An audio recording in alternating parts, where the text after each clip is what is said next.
Online business എന്ന് കേൾക്കുമ്പോഴേ എന്തോ safe അല്ലാത്ത കാര്യമാണെന്നും അത് ചെയ്യാൻ ഒരു ധൈര്യമില്ലാത്ത പോലെയൊക്കെ നിങ്ങൾക്ക് തോന്നിയിട്ടുണ്ടോ?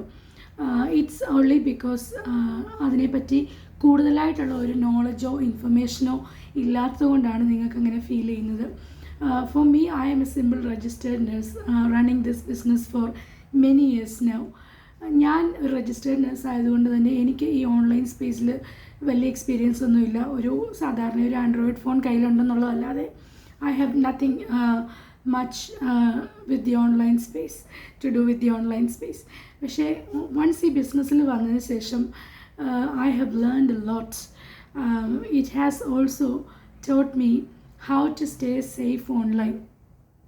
ഒരു ബിസിനസ് ചെയ്തുകൊണ്ടിരിക്കുമ്പോൾ തന്നെ നമ്മളുടെ ഡീറ്റെയിൽസ് അല്ലെങ്കിൽ നമ്മുടെ വെബ്സൈറ്റ് പേജ് ഒക്കെ ഓൺലൈനിൽ വയബിളായിട്ടും വിസിബിളായിട്ടും ഒക്കെ ഇരിക്കുന്ന സമയത്ത് തന്നെ എങ്ങനെ സേഫായിട്ട് സ്റ്റേ ചെയ്യാമെന്നും എന്നെ പഠിപ്പിച്ചത് നമ്മളുടെ ഈ ബിസിനസ് തന്നെയാണ്. നമ്മളുടെ ഈ ബിസിനസ്സിലെ ട്രെയിനിങ്ങിൽ ഈ കാര്യങ്ങളെല്ലാം അവർ ഉൾപ്പെടുത്തിയിട്ടുണ്ട്.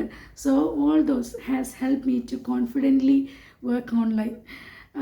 ഞാൻ മനസ്സിലാക്കിയ 1-2 കാര്യങ്ങൾ നിങ്ങളോടൊന്ന് ഷെയർ ചെയ്യാമെന്ന് ഓർത്തു. ഒരുപക്ഷെ നിങ്ങൾക്കറിയാവുന്ന കാര്യങ്ങൾ തന്നെ ആയിരിക്കാം. Especially one of them is when you check your emails or do other activities online, just don't try not to do multitasking. നമ്മൾ ഇമെയിൽ നമ്മളുടെ വായിക്കുമ്പോഴാണെങ്കിലും അല്ലെങ്കിൽ എന്തെങ്കിലും ഒക്കെ ലിങ്കൊക്കെ ഓപ്പൺ ചെയ്യുന്ന സമയത്ത് വേറെ പല കാര്യങ്ങളും ചെയ്തുകൊണ്ട് നമ്മൾ ചെയ്യും. നമുക്ക് സമയമില്ലാത്തതുകൊണ്ട് ചിലപ്പം എന്തെങ്കിലും ടി വിയിൽ വാച്ച് ചെയ്തുകൊണ്ടിരിക്കുമ്പോഴായിരിക്കും, അല്ലെങ്കിൽ പിള്ളേരുടെ കാര്യങ്ങൾ എന്തെങ്കിലും ചെയ്തുകൊണ്ടിരിക്കുമ്പോഴായിരിക്കും. So we don't tend to give our full attention to what we are reading. എപ്പോഴും ഒരു ഇമെയിൽ തുറക്കുമ്പം അത് മുഴുവൻ വായിച്ചിട്ട് വേണം നമ്മൾ ഒരു ലിങ്ക് ഉണ്ടെങ്കിൽ അത് ക്ലിക്ക് ചെയ്യാനും അങ്ങനെയുള്ള കാര്യങ്ങളൊക്കെ ചെയ്യാനും.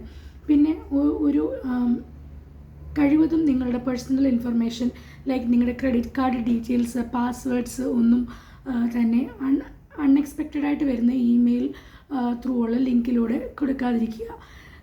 At the same time, if you really want to do something, maybe to make a purchase online, എന്തെങ്കിലും ആണെങ്കിൽ തന്നെ always make sure that the link is from the sender that you are expecting. ആ expect ചെയ്യുന്ന ആളിൽ നിന്ന് തന്നെയാണ് ആ email വന്നിരിക്കുന്നതെന്ന് confirm ചെയ്യുക. നമ്മൾ ഒരു ഇമെയിൽ അഡ്രസ്സ് വരുമ്പോൾ ആ ഇമെയിലുള്ള ലിങ്കിൽ ക്ലിക്ക് ചെയ്യാതെ തന്നെ ആ ഇമെയിൽ ഓപ്പൺ ചെയ്ത് കഴിയുമ്പോൾ നമുക്ക് ടോപ്പിൽ അഡ്രസ് ബാറിൽ പോയി നമുക്ക് ആ അഡ്രസ്സ് ഒന്ന് ഹോവർ ചെയ്ത് നോക്കിയാൽ it will give you like the full address of that sender. അത് വെച്ചിട്ട് നമുക്ക് മനസ്സിലാക്കാനായിട്ട് പറ്റും. അങ്ങനെ ഒരുപാട് കാര്യങ്ങളുണ്ട്. പിന്നെ ഓൾവേസ് ഞാൻ മുമ്പേ പറഞ്ഞതുപോലെ read the email fully, completely വായിക്കുക. So if it's from a stranger you can identify the difference. ഒരു പ്രൊഫഷണൽ ഇമെയിൽ ആണോ അല്ലയോ, എന്താണ് ഒരു ഓർഗനൈസ്ഡ് ആയിട്ടുള്ള വേയിലല്ലയോ കണ്ടൻറ്റ് തന്നേക്കുന്നത് എങ്കിൽ that's not the right one. പിന്നെ if there is any spelling mistake, grammatical errors, it's definitely a susceptible one. അത് നമുക്ക് സംശയിക്കേണ്ടിയിരിക്കുന്നു. സോ ഓൾ ദീസ് തിങ്സ് നോക്കിയാൽ you can stay safe online.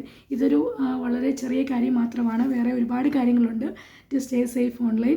In our business our site teaches you how to stay safe online. നിങ്ങളിപ്പോൾ ഫേസ്ബുക്കിൽ work ചെയ്യുന്ന ആളാണെങ്കിലും അല്ലെങ്കിൽ യൂട്യൂബിലോ ഏത് social media പ്ലാറ്റ്ഫോമിലാണെങ്കിലും you can stay safe.